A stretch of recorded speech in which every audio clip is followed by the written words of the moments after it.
ನಿಮಗೆ ವಿಚಾರ ಗೊತ್ತಿತ್ತಾ? ಏನಂತ ಕೇಳ್ತಾ ಇದ್ದೀರಾ? ನಾನು ಯಾವಾಗಲೂ ನನ್ನ ಪ್ರೋಗ್ರಾಮನ್ನು ಹೆಂಗೆ ಸ್ಟಾರ್ಟ್ ಮಾಡ್ತೀನಿ? ಎಲ್ರಿಗೂ ನಮಸ್ತೆ, ನೀವು ನೋಡ್ತಾ ಇದ್ದೀರಾ ಟಿವಿ ವಿಕ್ರಮ.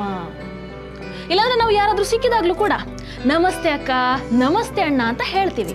ನಾವು ನಮಸ್ತೆ ಅಂತ ಹೇಳಿದಾಗ ಈ ಎರಡೂ ಕೈಗಳನ್ನು ಜೋಡಿಸ್ತೀವಿ, ನಮಸ್ತೆ ಅಂತ ಹೇಳ್ತೀವಿ. ಆದ್ರೆ ಪಾಶ್ಚಾತ್ಯರು ಈ ನಮಸ್ತೆ ಅನ್ನುವಂಥದ್ದನ್ನು ಈಸಿಯಾಗಿ ಟ್ರಾನ್ಸ್ಲೇಟ್ ಮಾಡಿಬಿಡ್ತಾರೆ. ಓ ನಮಸ್ತೆ ಅಂತ ಹೇಳಿದ್ರೆ ಹಲೋ, ಹಲೋ ಅಂತ ಹೇಳಿದ್ರೆ ನಮಸ್ತೆ ಅಂತ ಈಸಿಯಾಗಿ ಅದನ್ನು ಟ್ರಾನ್ಸ್ಲೇಟ್ ಮಾಡಿಬಿಡ್ತಾರೆ. ಆದ್ರೆ ಅದು ತಪ್ಪು. ಹಾಗಾದ್ರೆ ನಮಸ್ತೆ ಅಂತ ಹೇಳಿದ್ರೆ ಏನು? ಸಂಸ್ಕೃತದಲ್ಲಿ ನಮಸ್ತೆ ಅಂತ ಹೇಳಿದ್ರೆ ನಾನು ನಿಮ್ಮೊಳಗಿನ ಪರಮಾತ್ಮನಿಗೆ ನಮಸ್ಕರಿಸುತ್ತೇನೆ. ಎಷ್ಟು ಅರ್ಥಪೂರ್ಣ ಆಗಿದೆ, ಒಂದು ಬಾರಿ ಗಮನಿಸಿ ನೀವು.